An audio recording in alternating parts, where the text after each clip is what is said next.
What's up, everybody, and welcome back to Fireside Giants. I'm your host, Anthony Rovardo, joined by my co-host, Alex Wilson, finally joining me on one of these live streams. Thank you for being here, Alex. And we have two special guests today. We have Digge. You guys saw him last week on the live stream, and new to the channel, first-time visitor, Awthentik. Happy to have you both. Awthentik, I'll start with you. How are you doing today? Doing good. A lot of streaming going on today. I did a stream on Bleacher Report this morning, previewing the matchup between the Vikings and the Giants, and did another stream on my YouTube channel. Like just before I got here, I already see some people in the chat from the stream. I told them pull up, so Nice. Hopefully, we get a lot of viewers in here today. But thanks for having me, man. Definitely appreciate it. Always good to talk Giants ball. Yes, sir. Happy to have you, Digge. Welcome back. How you doing? Yeah, man. Thanks for having me. I'm doing pretty good. I've just been these past couple of weeks. I mean, this season is going to be whatever it is, but I really just been trying to enjoy as much Giants history and just learn some more things. A really good interview I saw today was Phil Simms and Matt Simms interview on Fran Tarkenton, and that was like a ton of stories and a lot of just great stuff from what I think should be two Hall of Fame quarterbacks, but that's a whole different story. No doubt, no doubt. Alex, it's only been a few hours since I've spoken to you, but how are you?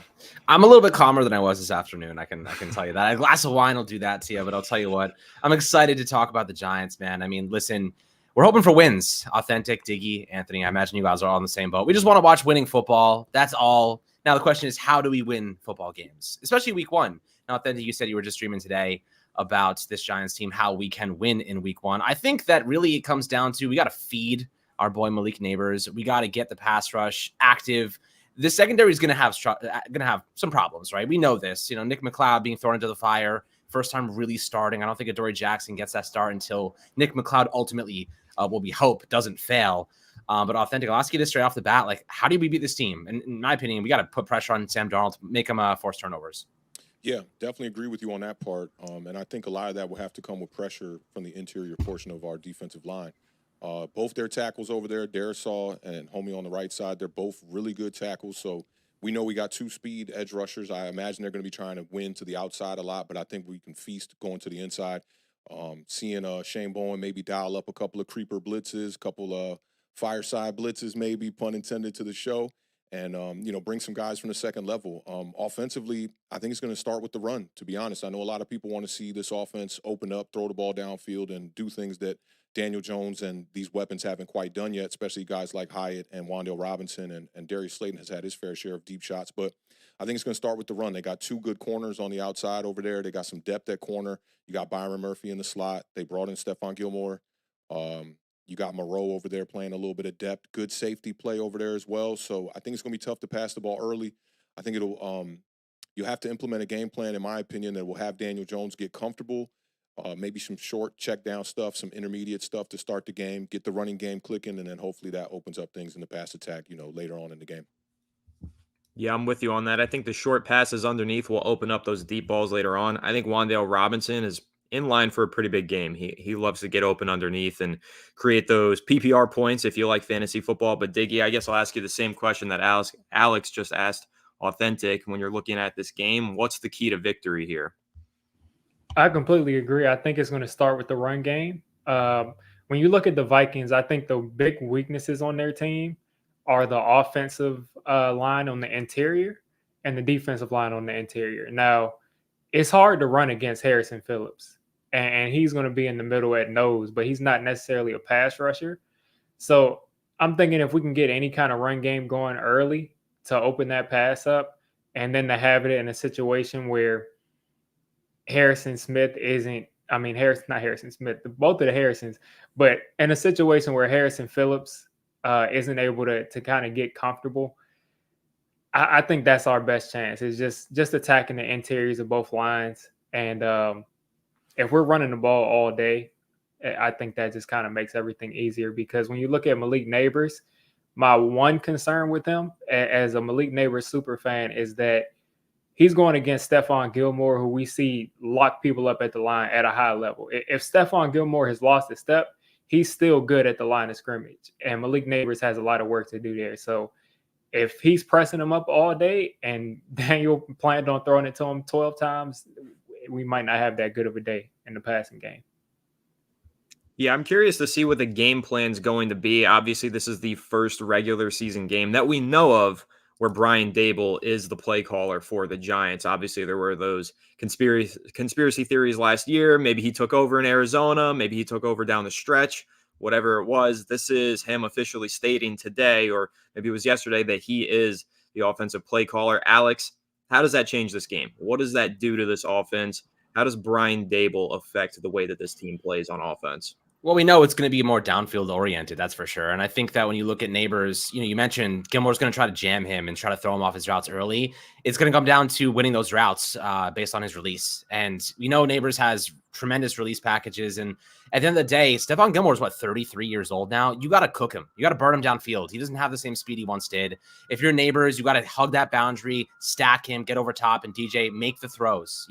I would like DJ to actually loft the ball a little bit more. Sometimes he throws these lasers, kind of what happened in the preseason game where Hyatt gets picked off by Singletary, but what was his name? Derek Stingley. Stingley. I was getting Singletary and Stingley missed up, but Derek Stingley kind of undercuts that route because it's more of a laser. And I'd love to have kind of that Russell Wilson, just beautiful loft and over top where he stacks them. And I think he's going to be able to beat him with the speed. I think we're going to see plenty of deep shots.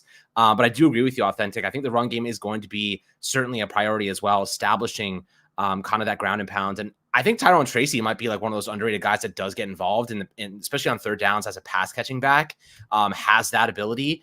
I'll ask you this. When it comes to the running game, do you think Tracy gets any playing time at all? Do you think this is really going to be the Singletary and obviously the Eric Gray show for now? I think it really depends on how that injury's looking. I mean, he wasn't on the injury report here as far as being limited in practice, and that's a miracle in itself, the way that those reports came out when the ankle injury first happened and air cast and carted off and all that. We thought it was a season-ending type of injury. But I think they'll slowly but surely implement Tyrone Tracy, and it might not be this particular week. I think the stronger running backs might be the vibe. Not that Tyrone Tracy doesn't have that in his game. But I think that Eric Gray and Devin Singletary will be the guys that will really lead that room. Eric Gray coming off a really good game in the preseason, so there's a little bit of hype there. He only had 17 carries last season, so very limited opportunity, and I'm waiting to see if he can be that guy that can contribute to this running back by committee type of vibe. No doubt. Diggy, how are you feeling about this running back by committee and also with Brian Dable taking over as the play caller? I'm definitely excited about that. I think we have running backs that complement each other well. As far as Tyrone Tracy, though, specifically, I do think that Eric Gray and Singletary are going to get most of the carries. If we run the ball 18 times, I think Singletary will have 12. Eric Gray will have 4, and Tyrone Tracy might have a couple. But I think there's definitely going to be some opportunity for Tyrone Tracy to get involved in the screen game, especially with all these blitzes. I mean, the blitzes are going to be coming over and over again. I was watching a Brett Coleman video a couple of days ago where he was showing that game where Brian Flores blitzed Lamar Jackson the entire game, almost like a punt block kind of blitz. So I think there's going to be a lot of opportunity for Tyrone Tracy in that short game. I think the hidden element to this rushing attack, especially if we're subscribing to the theory that Brian Dable took over as the play caller week 2 in Arizona last year. In that second half, we finally saw Daniel Jones take one of those keepers. He runs up the sideline, he scores a touchdown, right? And he had some plays with his legs. I think Brian Dable likes to get Daniel Jones running the football. And now the question is, are they going to feel the same way since he's coming off of a torn ACL? And he has that injury clause in his contract. Does that weigh in their minds at all when they call these plays? How does all of that factor in? But I do think Daniel Jones's legs are really the X factor of this offense. If they want to run the ball, if they want to create explosive plays on the ground, I think that happens oftentimes with Daniel Jones. And I think that's what we saw in that 2022 regular season and postseason run. We saw Jones get out of the pocket quite a bit. We saw him on a lot of designed quarterback runs, some of those bootlegs around the corner when he took them into the end zone. There was that one against Indianapolis when Okereke actually hit him.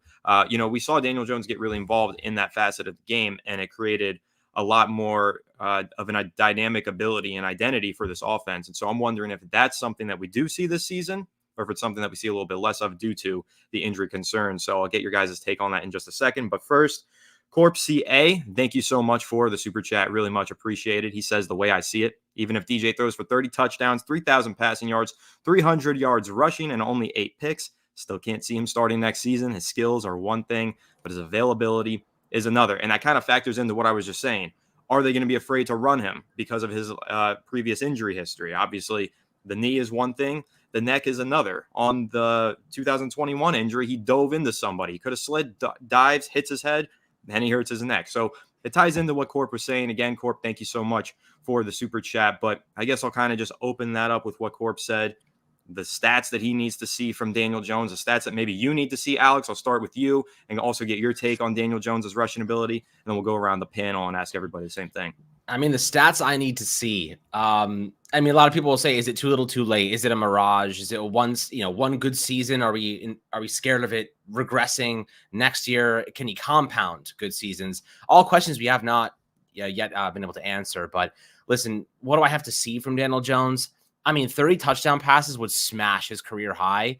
And he hasn't thrown over 20 in 4 years.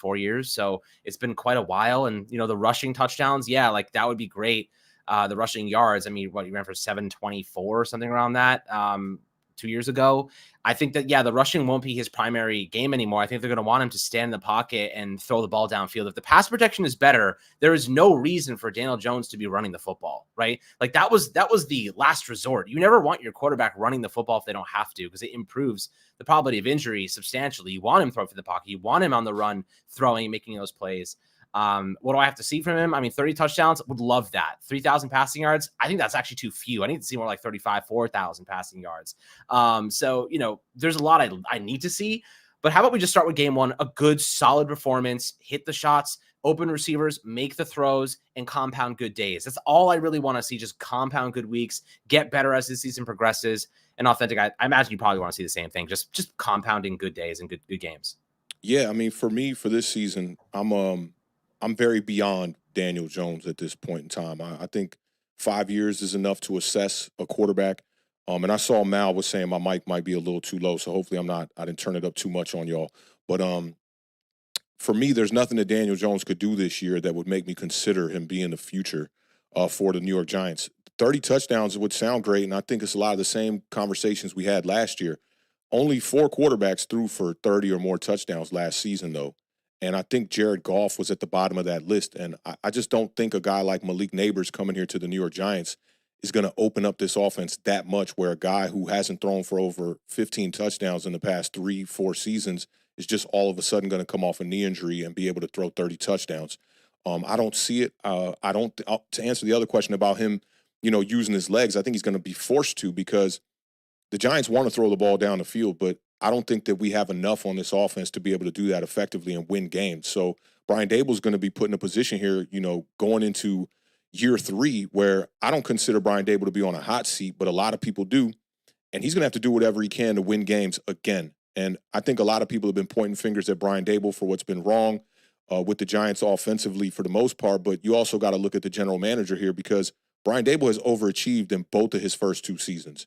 Going to the playoffs his first year, not as the play caller, just as the head coach and having Mike Kafka call plays, winning a playoff game and doing it in an impressive fashion. And then you lose to the Eagles. You come back the next year, you lose your quarterback, you lose your left tackle. So many injuries across the board for the Giants, and Brian Daboll still found a way to win 6 games. So for me with Daniel Jones, it's like, I understand it. I know what kind of quarterback he is. He's a guy that does not possess really any elite characteristics. He's an average quarterback with the extra capability of being able to run the ball, which is a great thing to have. And you can be a game manager and get a lot of wins like that. But the major point that I think that he lacks is consistency. And I've talked about this stat on my channel a lot. Everywhere I go, I speak about it. But Daniel Jones has gone 39 straight regular season games without having back-to-back performances with at least 2 touchdowns. That's wild. So, when you think about that from a consistency standpoint, that goes to show you that this is a guy that's not consistently putting the ball in the end zone. Mm-hmm. I understand the circumstances around him have not been great, but the saddest part about that stat is that Tommy DeVito came in last year as a UDFA, and he did it in consecutive games in 2023. Daniel Jones hasn't had a 3 touchdown passing game since December of 2019. And you could go and blame that on the weapons and everything else around him, offensive line included as well.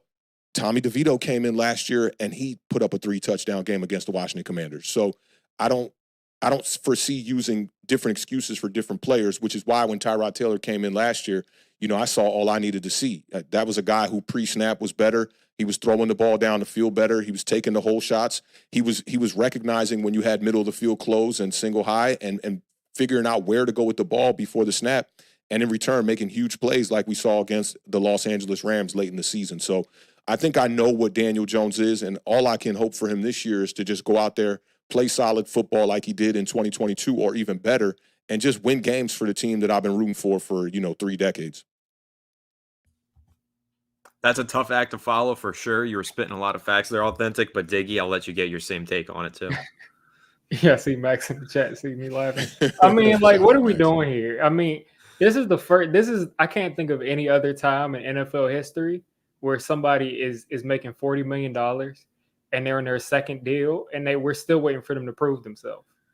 Like, we're not even looking for 30 touchdowns. The majority of the fan base, they're going to sign off to say, okay, he's proved himself. If he goes out there and throws for 25 touchdowns, 3,800 yards, and 12 picks, they're going to be like, okay, he's arrived because he'll have a couple more highlight plays. But at the end of the day, we saw Blake Bortles throw for 30 touchdowns. We saw Andy Dalton tear the league up. And I think Andy Dalton as a passer is more talented than Daniel Jones in his prime. And we've seen a lot of quarterbacks have really great seasons. But is that enough to justify paying him $50+ million on the cap next year and to continue to go through this contract when you could, say Daniel Jones throws for 30 touchdowns this year and he just looks the best he ever has? We could sign a bridge quarterback for a lot cheaper that might throw for 23 touchdowns and we have the same record, because I think at this point, as Authentic pointed out, Brian Dable he's a plus. And I think this is the first time we've had a plus at coach in a while. And I just don't want Daniel Jones to mess that up. I want him to get a chance without Daniel Jones, because DeVito down the stretch, as he just said, DeVito came in and was more productive per game than Daniel Jones has been in years. DeVito did. An undrafted free agent who the first game, they didn't even trust him to throw the ball the first game. And he came in and played better. So I don't think DeVito is a better quarterback than Daniel Jones. But at the same time, just the fact that last year it was a debate is just not enough to continue to pay him this much money. So for me to say, like, I'm all in on Daniel Jones, he has to look like an MVP. And he has to look like a complete MVP. And then even then, there's going to be like a 30% thing in the back of my mind saying, is he going to do that again? Because I wouldn't be sure for that either. Yeah. Anthony, before you hop in, I got to say one thing.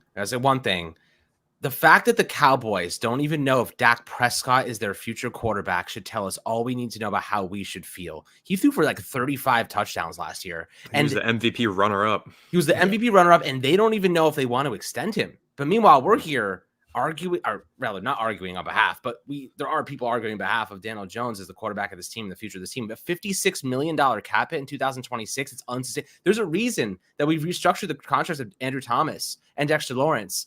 But Daniel Jones's contract is untouchable. You can't even look at it. If you extend that money, you're screwing yourself. If you extend him, you're screwing yourself. He is an untouchable contract right now for a reason. And look, I'm gonna root for the guy, as someone said in the chat, because he's a Giant and I want to win freaking games. But I'm not gonna sit here and act like he's the future of the Dallas Cowboys. Don't even believe the MVP runner-up is the future of their team. Can't even do it. Can't do it. It's ridiculous. And I don't mean to cut you off. I just wanted to jump in before we switch. Like, we haven't even gotten to evaluate Daniel Jones as like a big game quarterback because he doesn't play in big games. Like, what if he looks like an amazing quarterback this regular season and he goes and loses the first round and throws like a game-losing interception? What if he's a choke artist? We don't even know how he performs in significant games because he can't really get us there. Yeah. Had the one playoff win. That's pretty much it. If you look at his primetime record, though, throughout his career, it's not pretty. Can't beat Dallas like pretty much ever. So, but on the point that Alex was making there, because you did make a good one, Alex, and it relates perfectly to Platano Power, 2-time. Thank you so much for the super chat. He asks, what are the odds DJ even finishes the season and doesn't end up like Russ? And that's perfectly to the point that you were making there, Alex, about that cap hit next year. I think all of us know there is that injury clause in Daniel Jones's contract looming overhead. If he gets hurt and he can't pass that physical in March, the Giants owe him an extra $30 million next offseason. So that severely limits pretty much everything they're going to be able to do in the offseason. And that's why I think it was you, Diggy, saying even if he's playing at an MVP level, it's like whatever. It's not even enough. And I know you kind of said the same thing, Awthentik. It's true because, I mean, that's the only way that he can keep himself on the field. I've said this point many times. This is like my catchphrase of the offseason now here on Fireside Giants. It's no longer good enough for Daniel Jones to be good enough. He needs to be great. Because if he is just good enough, the same way that Russell Wilson was just good enough last year, you can't risk the injury clause in that contract. So you got to take him off the field. Unless he's willing you to victory every single week and you think that you have a legit chance at winning a championship this year because of Daniel Jones, unless that's the case, you can't justify putting him in the lineup past like week 12. Because if he gets hurt and he can't pass that physical in March, well, then your whole roster building plans for the future, they're in the dumpster, basically. So we'll see, though. Maybe he does have that MVP level campaign. Once again, thank you so much, Platano Power, for the super chat. But it all starts here in week 1. Now, talking about week 1, talking about this Minnesota Vikings offense is what I want to do next. Before we really dive into that, though, I just want to see, just out of curiosity, quickly, Diggy and Awthentik, where were you guys on J.J. McCarthy in the pre-draft process? Because me personally, I know we're not seeing him in week 1. I want to talk about, obviously I want to talk about Sam Darnold in that offense, but I just want to kind of just gauge where the opinions were because I'm always curious about it. I took a lot of flack on the channel for saying I would take him at number 6, and I liked McCarthy enough to do that. Alex never agreed with me on that. We never saw eye to eye. I really did feel that way, but I'm just curious to know where you guys were on that. I'll go first on that. So for me, J.J. McCarthy, I looked at him as a project, a guy who really couldn't come in and be the starter week 1, but seeing him preseason, he definitely lit it up in that first game and changed my opinion on it just a little bit. I had him at quarterback 5. I had Michael Penix ahead of him as well, and I would have been okay with the Giants pulling the trigger on Michael Penix at 6, and I would have been okay with them pulling the trigger with J.J. McCarthy at 6 as well. This was a deep wide receiver class. There were plenty of wide receivers out there that you could have gotten a second round as well. Not to say like, I'm throwing any shade towards Malik Neighbors, who's probably going to be the best receiver in this entire class. But you did have guys in the second and the third round, and even as late as the 4th and 5th rounds, guys like Malik Washington out of Virginia could have came in here and played wide receiver 2 as well. Maybe didn't fit quite the mold, but you had Adonai Mitchell sitting there for us at 47. I had my eyes on Xavier Legette, but the Carolina Panthers, pulled the trigger on him in the first round. Just a very deep class. So I thought you could have, killed 2 birds, 1 stone by going quarterback in the first round and then possibly going with the wide receiver in the second. But I think this is okay because either way, the New York Giants wouldn't have been set up, in my opinion, to be a true contender this year. So you got your wide receiver 1 on the roster. You've spent 2 previous drafts addressing wide receiver as well. So that young core is here to stay for a while with Jalen Hyatt, Wan'Dale Robinson, and Malik Neighbors now. And if you can go out there in the draft next year, and hopefully, you either trade up or because I'm rooting for the Giants to do well this year.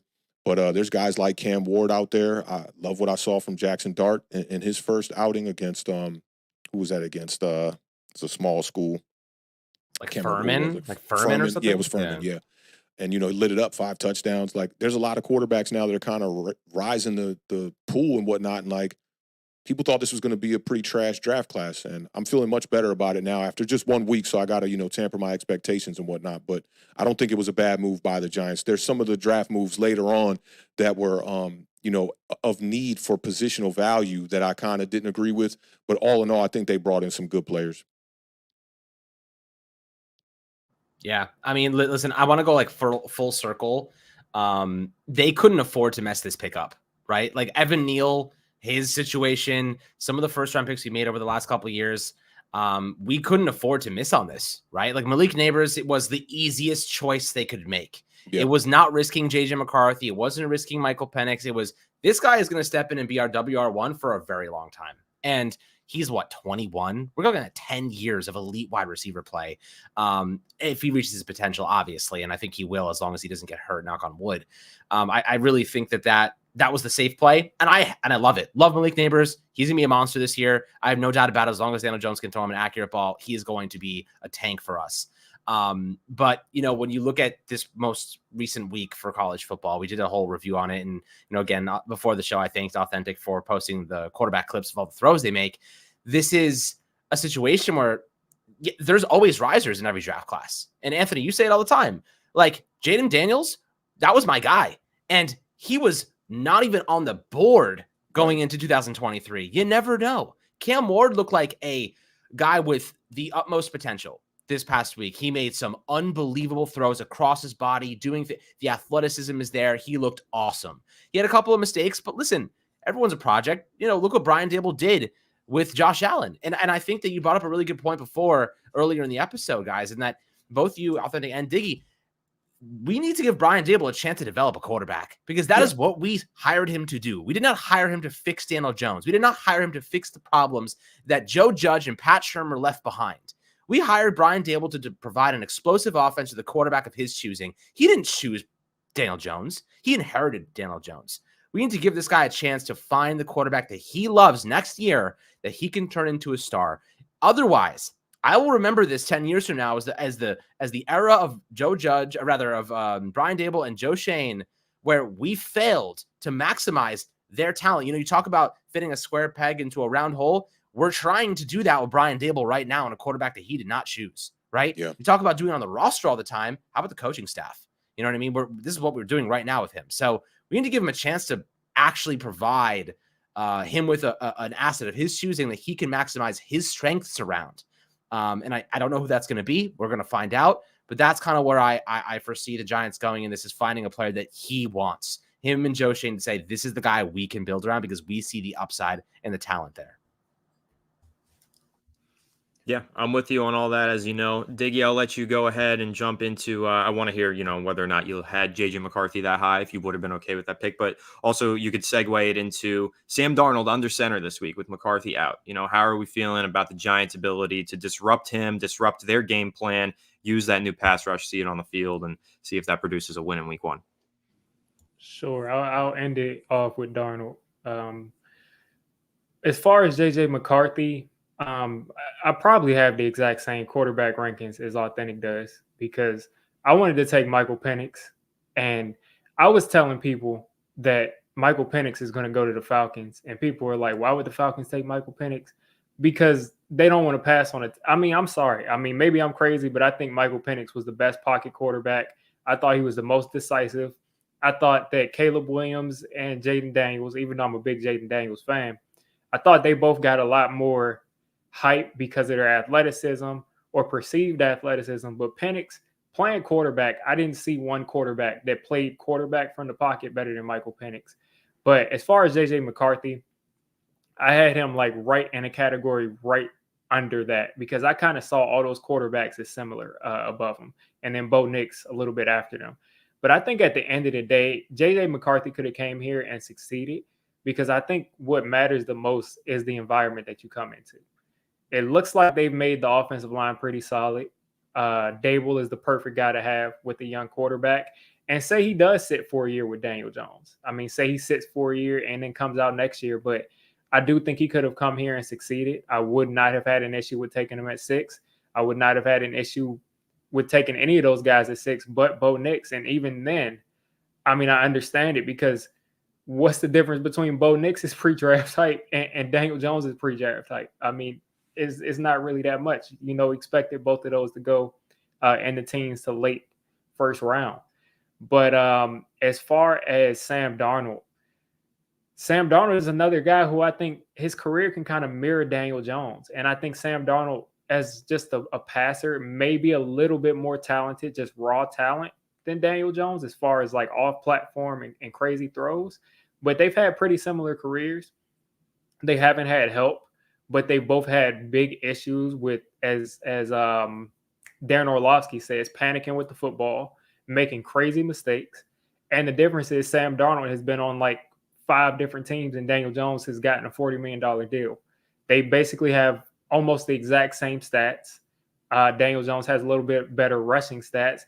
And I think Sam Darnold I think they have similar win records too. But at the end of the day, I think this game is going to be about what quarterback between those two plays the best. They're going to be blitzing Daniel Jones all day, because that's what Flores does. And I think we're going to get pressure on Sam Darnold. And it's really about which quarterback can keep their composure. I think we have a better shot at that, because I like our matchup against their defense a little bit better. But if we can hit Sam Darnold early, and kind of get in his head and get him to turn the ball over early, I think we might win this game because I think the interceptions are going to pour in. Because both of these quarterbacks, again, they panic, and I think they both have some confidence issues once they start to panic.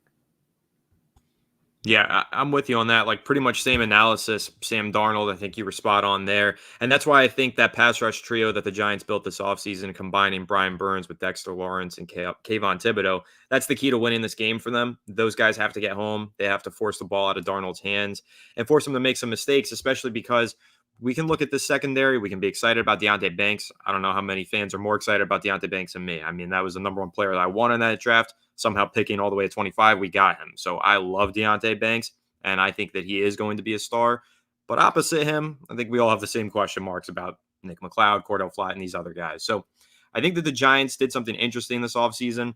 They didn't throw a bunch of money into the secondary. They took Tyler Nubin in the second. They took Andrew Phillips as their nickel in the third. So they did some low-key moves in the draft to improve that part of the defense, but they elected to spend the money on edge instead. And I think the thought process here was, well, how can you make up for a bad secondary? You force the ball out of the quarterback's hands as soon as possible. You get the pass rush home. So we'll see if that was the right or the wrong decision by the end of the season, but I do think it helps them with their matchup here in week 1 because I don't care who the cornerbacks are. You're not matching up with Jordan Addison and Justin Jefferson and locking them down the entire game. That's just not going to happen. So the only way to really beat that offense, get the ball out of the quarterback's hands, force him to make some mistakes while he's under pressure, get the pass rush home. That's really the key here. So that is what I'm looking forward to, is seeing hopefully Brian Burns, Kayvon Thibodeau, and Dexter Lawrence bring the heat and make Sam Darnold, who has not really played well under pressure throughout his career, see if you can get him to make some mistakes and throw the ball up for grabs and see if the Giants defensive backs can come down with it. But Alex, how are you feeling about that? The way the Giants match up against the Vikings offense, Sam Darnold getting him under pressure and getting him to make some mistakes.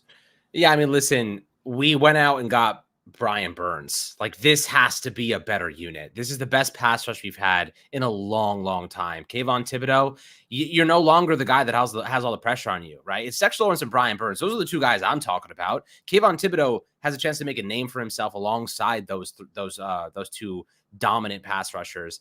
And listen, like last year, Kayvon had his moments. He was volatile, some good weeks, some bad weeks. But at the end of the day, Brian Burns was paid and he was traded for to be a star. And we need him to be that quality of player. Dexter Lawrence, we know what he is. He's without Aaron Donald in the league anymore. I'd argue he is the best interior defender in football. So we know he's going to dominate. And I think this Minnesota Vikings, I did some research yesterday about this Minnesota Vikings offensive line. Awthentik, you mentioned before, Darisaw is a very good player. Brian O'Neill at right tackle is a solid player. He's not that bad. He's a pretty solid player. Yeah. Their interior, with Bradbury, and they have Ed Ingram and the other guy, I forget what his name is. They're okay. Dalton Risner, but he's on IR. He's on IR. His backup coming in. Right. As an LSU fan, I don't understand how Ed Ingram got drafted. I just don't. I saw Joe Burrow running for his life. Yeah. With the most throws, and everybody thinks he was standing behind the wall. I don't get it. Exactly. And that interior offensive line it's okay. It's not great. Their tackles are much better than the interior. This is, to me, Dexter Lawrence is going to set the tone in this. I'm expecting a lot of twists, a lot of stunts. I'm thinking Brian Burns and Dexter Lawrence to have a show, right? I'm expecting. I'm not sure exactly how you go about this in terms of who you want Kayvon or Burns to go up against, but I imagine you probably want Burns going up against O'Neill and having Dexter Lawrence shaded to that right side, so you can kind of capitalize on that lack of talent, or really just not as good as Darisaw. But I am expecting, I know the injury report today was pretty solid. Micah McFadden limited. And I'm expecting him to be pretty aggressive as well. And here's the thing, Micah McFadden, to go on a little tangent right now, but Micah McFadden was a perfect linebacker for Wink Martindale's defense because he's super aggressive, loved to get into the defensive backfield, or rather the offensive backfield.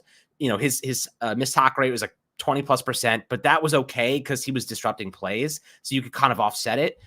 But I am interested to see how they use him in this defense because it's a lot more simplified. They're not using linebackers that much to blitz, but I think they should have McFadden blitz more. I think they should have him be aggressive and not take that away from him because that is his strength. That's where he dominates. So, Awthentik, I'll start with you here. Like, how do you think you use Micah McFadden if they're taking that away from him? Because that's where I think his game is being aggressive, being proactive, stopping the run and rushing the passer. Yeah, I mean, you know, with Shane Bowen when he first got here on Hard Knocks, he was talking about most of the responsibility going to be on the interior, the inside linebackers. So Mike McFadden's definitely going to have a increased role, but it's going to be very different. He's not going to be able to just pin his ears back and just identify run and get after the runner. He's going to have to be utilized in coverage as well. I don't expect to see Micah McFadden become a better player than what we saw last season. He had a really good year underneath Wink Martindale, and then now he's coming into the year with a groin injury. We know how those things can limit mobility, and the Giants, quite frankly, don't have much depth at that position right now, and the depth that they do have is dealing with their own injury issues as well. You know, with Deontay Johnson out there, you know, dealing with the ankle injury, so that position definitely worries me a little bit. I think he can supplement for it by, you know, doing some disguise blitzes, bringing in some guys from the second level, which we've seen, you know, when he was with the Tennessee Titans, he would use that nickel corner a lot to get after the quarterback. So guys like Andrew Phillips and even guys like Isaiah Simmons, if they're going to be in that role, they're going to have to supplement for, you know, the lack of productivity from the inside linebackers outside of Bobby Okereke, obviously, you know, a dog. No doubt. Diggy, how are you feeling about Micah McFadden, Okereke, that front seven for the Giants? I'm concerned about that second D tackle spot, and someone just typed that in the chat. Who's starting next to Dex? I don't know. I'm guessing Nacho, and I'm just hoping that whoever's in that D tackle spot next to Dex, I just hope that first they can just push the pocket. That's all we need. If they can just push the pocket in the pass game, and then if they can just not get shredded in the run game. Elijah Chapman, I think he has a lot of potential, but I saw some things on tape that really scare me in the run game. So I don't want to see him, you know, play the bulk of the downs. I want to see him come on in some third downs. But as far as that second linebacker spot, I kind of expect that if we don't see Micah McFadden, I think we'll see some Isaiah Simmons there. And I think he'll be used because they really like him covering those tight ends. And I think he does a decent job in man coverage and even in zone against these tight ends. So I think they'll go to Isaiah Simmons, and he might be the better option in general for this defense, even over Micah McFadden. So I'm less concerned about that. But I mean, I think linebackers are just going to be better anyway if they're playing behind Dex. So I'm not as worried, but you know, you never know how it'll play out. Yep. We'll see soon enough. Only a few days away from week one and seeing this team take the field and seeing how these linebackers perform. Now I want to flip over to the offense. Let's talk about the offensive line, right? That's been the kryptonite for the Giants for about a decade. Half of my life, that offensive line has been terrible, you know, and they just can't seem to find a way to fix it. I'm hoping this is the year they finally did, but we've said that before. So who knows? I think that the key, though, to fixing this offensive line, taking a step forward, it starts at center, right in the middle of the offensive line. It's John Michael Schmitz. I posted a clip that I saw Nick Filato post recently. I reposted it on social media of John Michael Schmitz getting to the second level and sealing off a linebacker and springing a run versus the Packers last year.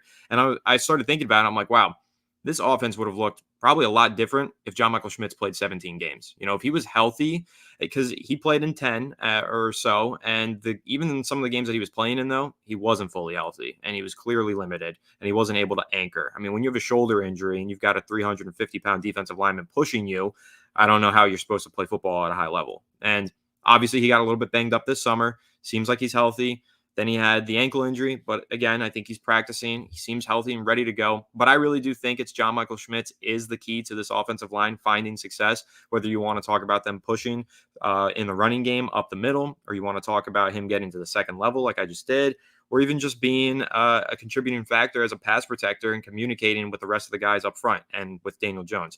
I think JMS taking that step forward changes everything for this team. And also, it's very important for Joe Shane that he hits on this pick because his offensive line picks so far have not been great. Evan Neal was supposed to be the one that was like a home run. You know, you couldn't miss on that. Didn't work out.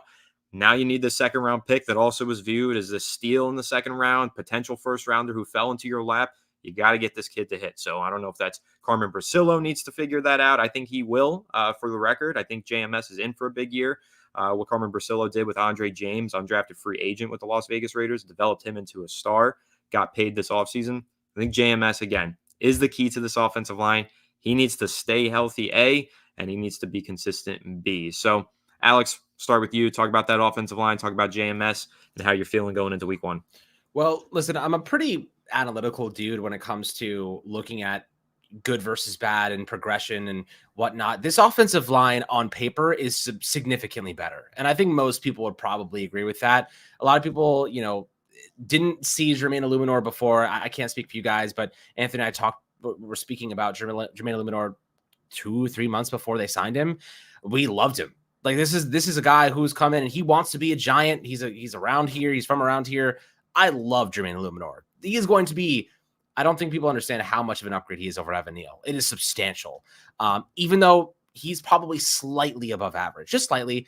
And talking about his stats, if you're unaware, last season he gave up 26 pressures and 6 sacks. 5 of those sacks happened in weeks 3 and 4 combined. 11 of those pressures happened in that same span. After week 4, he didn't give up a sack for 13 straight weeks. He was unbelievable for the Raiders. And Carmen Bracillo is a solid coach. I'm not going to say he's the best coach out there, but he is a solid developmental coach, and he gets the most out of players that probably aren't starting on many other teams. Guys like Greg Van Roten, by the way, who should probably be a prime backup, not a starter, based on his history. I mean, a lot of my friends who are Jets fans say he was the worst player they've ever seen on their offensive line. And they've had a bad situation. And I was like, okay, that's not good. So what I can say is this: Carmen Bracillo coaches a unit. He does not coach individual players. He coaches a unit.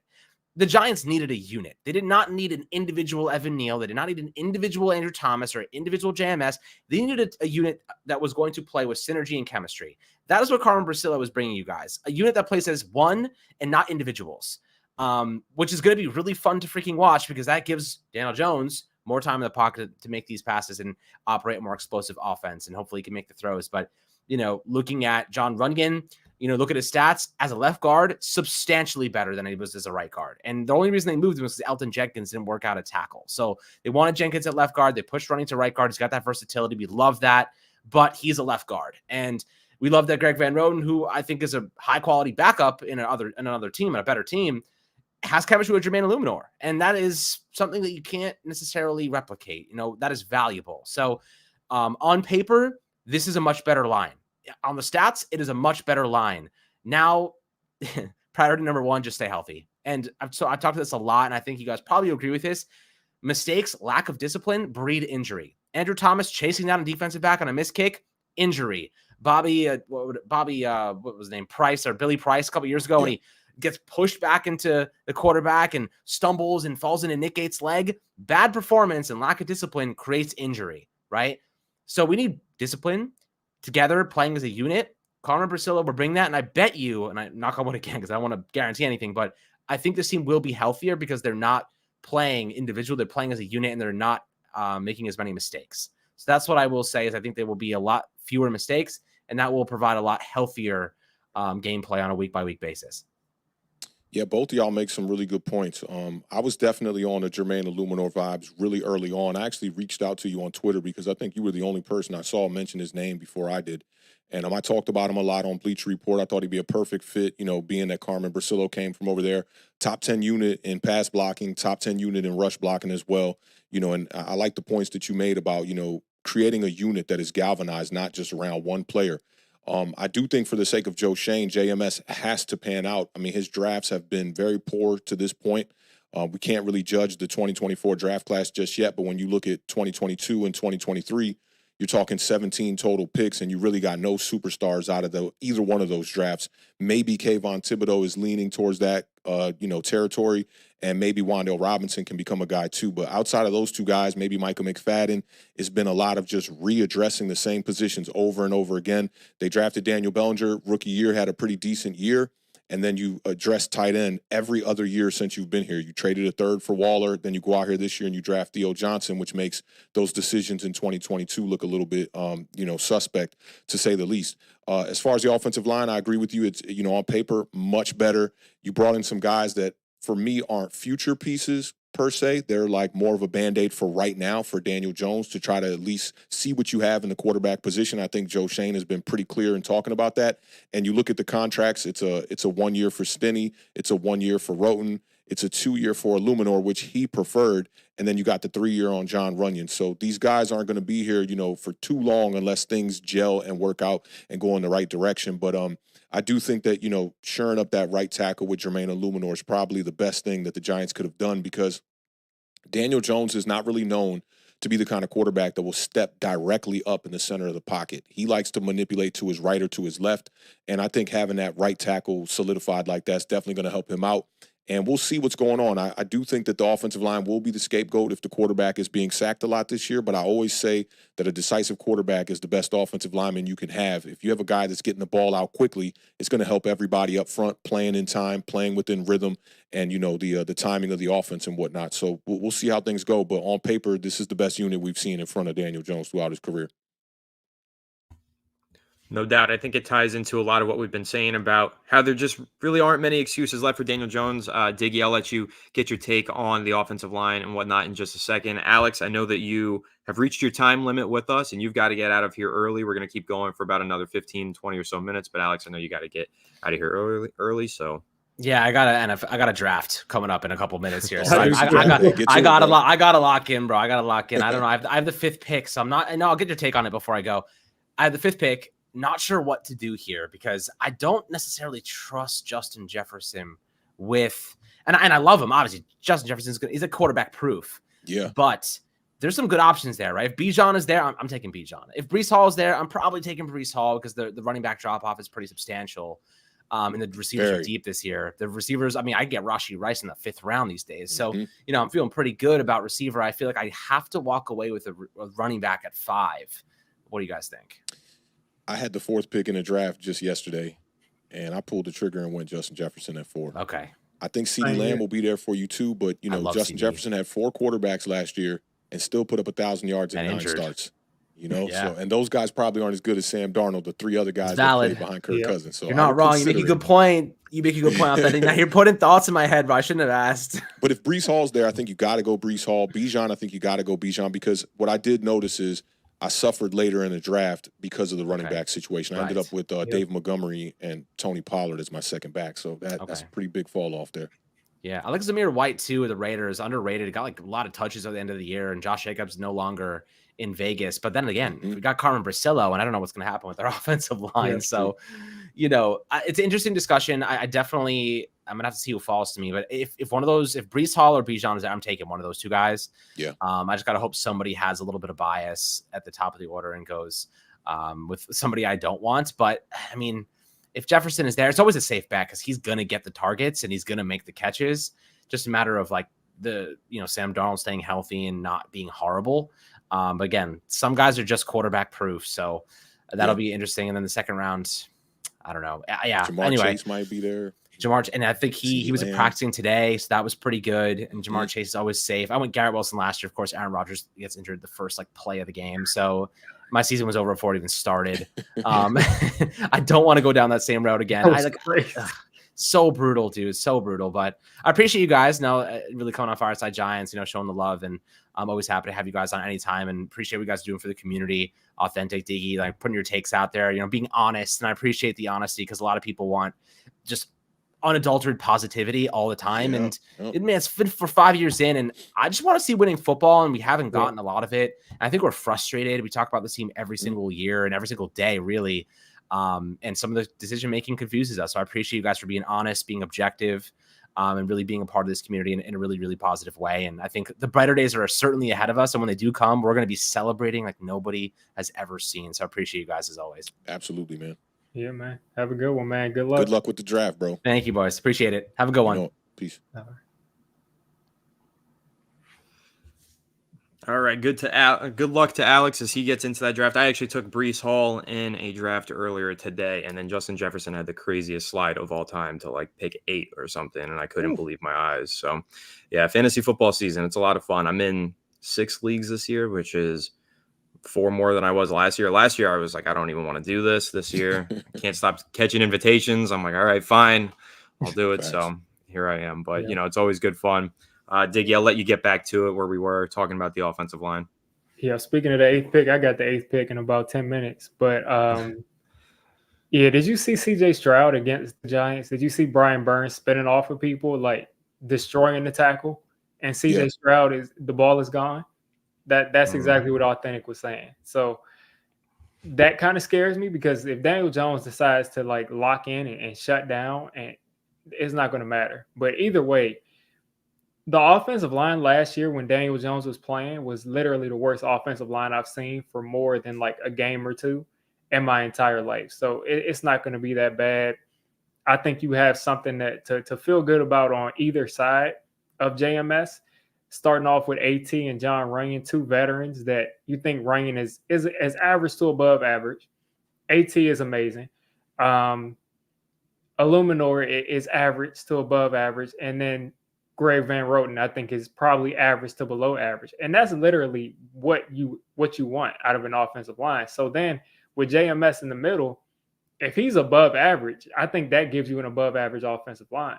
You got an elite left tackle, above average players at 3 positions after that, and then one more player that might be a little bit below average but has good players on either side of them. So it's all about that. It's all about playing as a unit, and if they can do that, I think I think we'll have a good spot back there for Daniel Jones to stand up after he throws that play action. He's going to have a lot of time back there. So it's all about what he does with it. But I feel as good about the offensive line as I felt. I mean, since Chris Nee retired. To be honest with you, it's been a mess. Yeah, I mean, Joe Shea made some critical moves this offseason to upgrade that unit. I really hope that they pan out. Again, I just feel like we have said this many times in the past, so I just don't want to get too excited. I got to wait until I see it. But you make a great point. Alex made some really good points about the cohesiveness on the offensive line and how that's going to be really important. You also mentioned there CJ Stroud playing under pressure in that preseason game, contrasted with Daniel Jones playing under pressure. I posted on my Twitter account a couple of weeks ago when after that game, the all 22 angle of Jones in the end zone dealing with pressure, throwing the pick six, compared with there was a play where CJ Stroud had pressure, came right across his face. He just slid back deeper into the end zone and then threw a ball over the middle of the field. Now he had somebody open, but that's because he didn't panic in the pocket and he waited and somebody broke open. And I posted those two clips combined, and all I said was, what do you guys see the differences are? And man, those comments were ugly. It was like a bloodbath down below. I don't know why we're at this point where it's so volatile and it's so controversial to have an opinion that's against, I guess, the team's wishes. But man, those comments were ugly. And there was a lot of denial in there about what was really shown on that all 22 from Daniel Jones and from CJ Stroud contrasted. My favorite day that is when I throw was made a amazing. video saying that Eli Manning was better than Daniel Jones, and I got hate comments, mostly hate comments for saying that Eli Manning was better than Daniel Jones. That's when I kind of tuned out to these people. I can't do it anymore. I got a lot of people on the mute list now just because of that kind of stuff. I can't do it. Yeah, it's tough. As far as like my tenure on being on YouTube for like 5 years, I've been pretty critical of Daniel Jones every year outside of 2019. And I think like people who are fans, fanatics of the team, they want that positive like reassurance that we have hope going into the season. And I understand both sides of the coin, but there are extremes on both sides of it. There are people that are out there that are like Daniel Jones is just absolute straight trash, and then there are people out there like, oh, all he needs is this. And I think it's somewhere in between. You can find the truth in between that, and that's where I try to lie. I'll never say like Daniel Jones is like the worst quarterback or anything like that. But when it comes to winning chips and chasing trophies and stuff like that, you need a guy that's elite at that position, and he's not the only problem on the Giants. He hasn't been the only problem on the Giants throughout his tenure here, but I mean, I think that we can all see now after 5 years what it really is. So it definitely has our fan base kind of split. And I tell people, don't point your finger at the content creators' opinions. Point your finger at the organization, because they're the ones that are breeding all the negativity that's happening here because they're not putting a good product on the field. Yeah, that's a really, really good point to make. I mean, the last point that I'll make on that before we kind of move on and wrap up here, I just remember the good days when it was 20, let's say 17. That was a really bad season from Eli Manning, and his stat line of 3,400 yards and 19 touchdowns is statistically better than nearly every season of Daniel Jones' career. Then he came back with 4,300 yards and 21 touchdowns, and that wasn't good enough, so they drafted his replacement. I know stats don't tell you everything. Obviously, you got to watch the film, got to watch the games, and really inform your opinion that way. But Man, I just remember when the standards were a lot higher and when we all just wanted to see the team win regardless of who was on their center. I mean, Eli Manning is the legend of legends in my lifetime for the New York Giants, and there came a point where I realized we weren't winning another chip with him, so had to move on. And I just don't know why this blind faith logic has been applied to the quarterback position for the last 5 years. Yeah. I was just saying that earlier today. I said to somebody, remember when Eli Manning would have 4,000 yards and not 4,700, and we would say it was a bad season? Mhm. Like, remember 2011? Daniel Jones, I think, said some kind of quote like similar to what Eli said in 2011. I think at the beginning of the season last year, and Eli Manning threw for 5,000 yards almost. If Hakeem Nicks didn't drop that touchdown, uh, and won the Super Bowl. And this is what we saw. And I think a lot of these fans didn't see that or don't remember it because there's no way that you can see that level of people have a lot to say about Eli Manning and his career and the turnovers and everything like that. But at the end of the day, at the end of the game, and I said this with Anthony last year on this call, at the end of the game, it's a minute and 20 seconds left, and Eli has the ball. I'm kicking my feet up. We won. It's over. We won.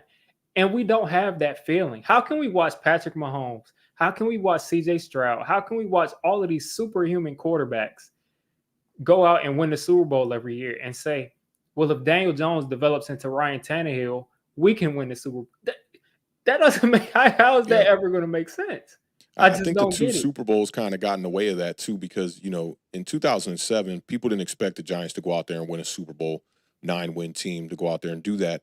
And I think that there is a portion of faith and superstitious type of vibes that go into NFL with a lot of fans. I used to be like that. I'm not even gonna lie. Like during that Odell era, we were losing a ton of games, but I was just like, nah, man, we can make a run this year, And then you start to get conditioned by that, and you every year you put that faith in, and it doesn't come true, and you start to get a little bit conditioned by that. But I'm glad Anthony brought up the 2017 season, and he said he listed the stats.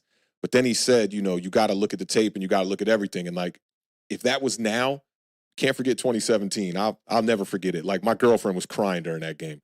Odell Beckham, week 5, we lost every wide receiver on that roster. Sterling Shepard, Odell Beckham. We lost Dwayne Harris to an ankle injury and Brandon Marshall all in one game.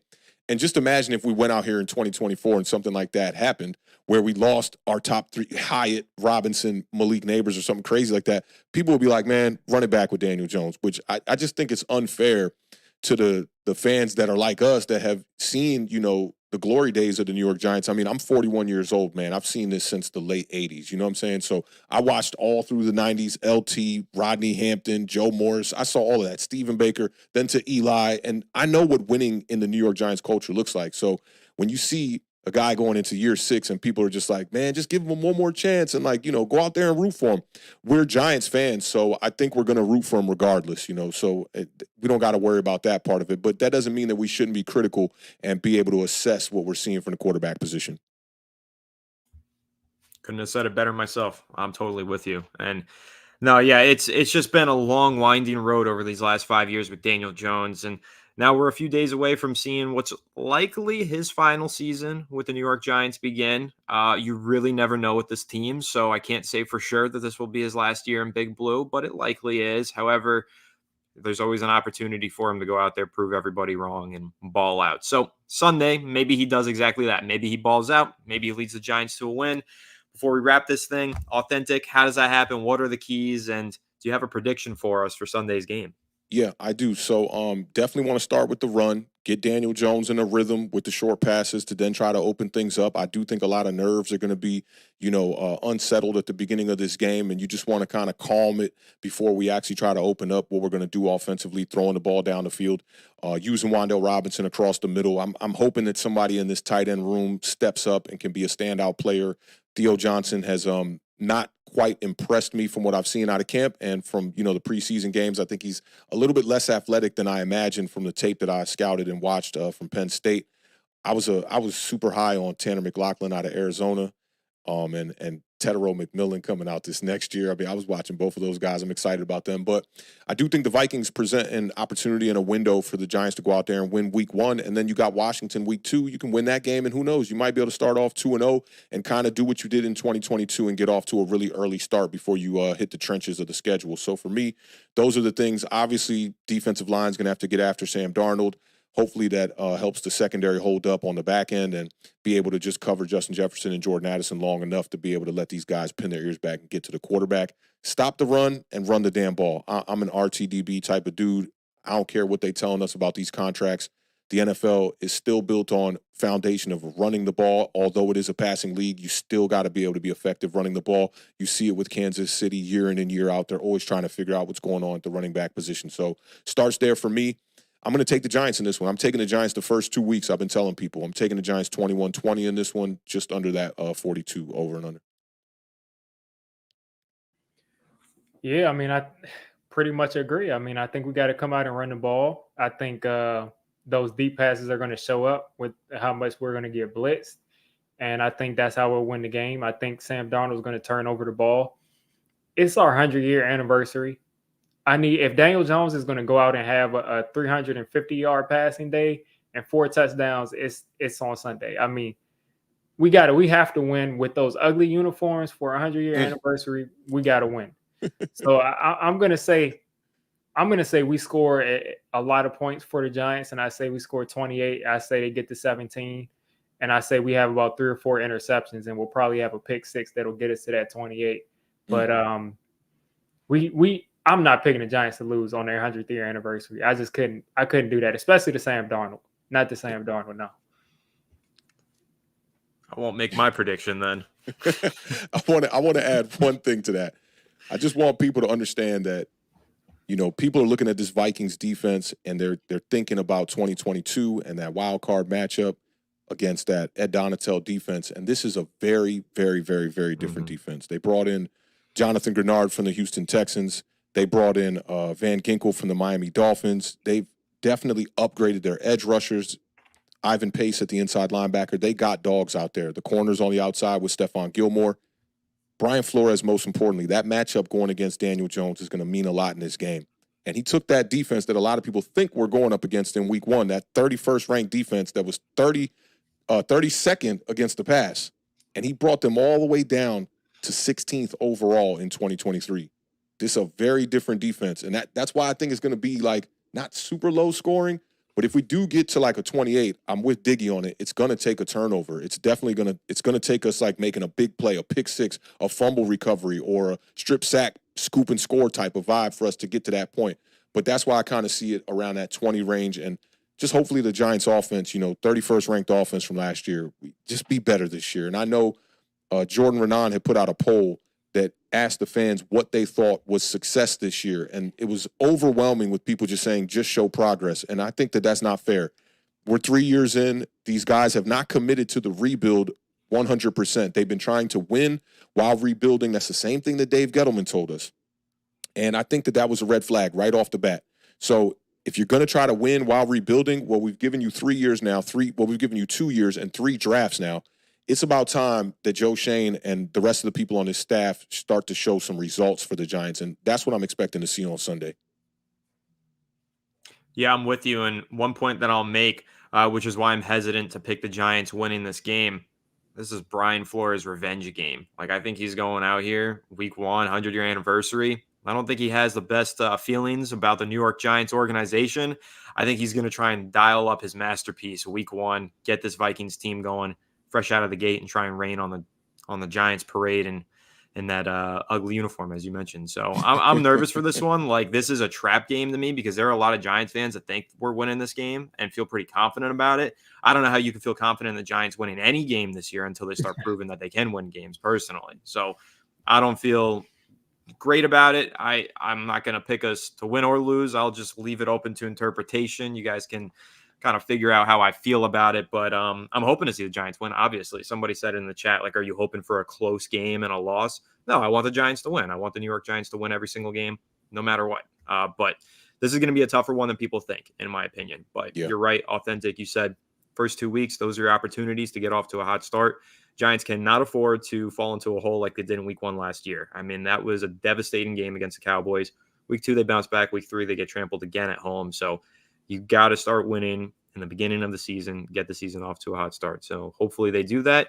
But it's going to be a lot of fun. And so was this. I had a great time chatting with Absolutely. you guys. Thank you so much for joining me. Awthentik, you got any closing words, and where can the people find you? Yeah, just go Giants, man. Just hope this season is a fun one. And I've been trying to put my foot into this content to make it fun for the people that are, around, my community of people on YouTube, on Bleacher Report and all that. I'm working on an in-season documentary that I've already compiled a bunch of footage for in the offseason. I hit up a bunch of different training camps around the NFC East. So keep your eyes peeled for that. Around week 4, the episode 1 should be coming out. It's going to be focused on quarterbacks. I'm a cinematographer, and an audio engineer by day, so it kind of just goes hand in hand with this football stuff. I love football ever since I was a kid, so I'm kind of fusing both worlds. If you want to check me out, I'm on YouTube. The channel's called Awthentik and the Beard.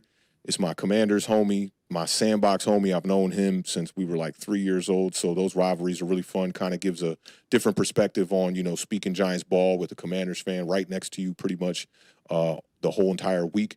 We do 4 shows a week. We do Mondays, we do a Giant Overreaction show, which is dedicated to just the Giants. And then on Tuesdays, we recap the previous week's games. Thursdays, we do a preview for the upcoming week. And then on Sunday mornings at 11, we do a show called The Parlay, which is just dedicated to fantasy football. So I'm over there building a community of people, where all opinions are welcome. But mine is definitely going to keep it funky, keep it real. I always tell people I'm not going to be pessimistic. I'm not going to be optimistic. I'm going to keep it funky and be realistic. And I'm also on Bleacher Report about 4 to 5. I'd say now it's like 4 to 10 times a month. They gave me a lot of work this past month coming up and entering into September. So if you want to check me out on Bleacher Report, I do a lot of the Giants content over there as well. Just at Awthentik. And yeah, thanks for having me, man. Appreciate you reaching out, Anthony, and making this happen with one of my good homies too, man. Me and Diggy always chopping it up, talking ball, man. Been a minute, man. Yeah. Yes, I mean, same thing. Appreciate you for having me on. Always fun talking football on here. I kind of got distracted because my fantasy league just let me get Breece Hall and Justin Jefferson at like the end of the first round, which is crazy. But they took all quarterbacks. The first 10-man or 12-man league? This is 10-man league. Okay. Whew, that's if it still was 12, crazy, that'd be bro. crazy. But they took mostly quarterbacks. Josh Allen with the first pick. So wow. I got some crazy Dynasty? people in this league. No, just regular PPR. Oh, wow.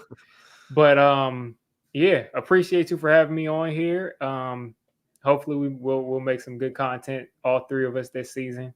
I'm gonna try to do a lot more of the week before kind of analysis, and hopefully we can do some more collaboration this year and just everybody grow.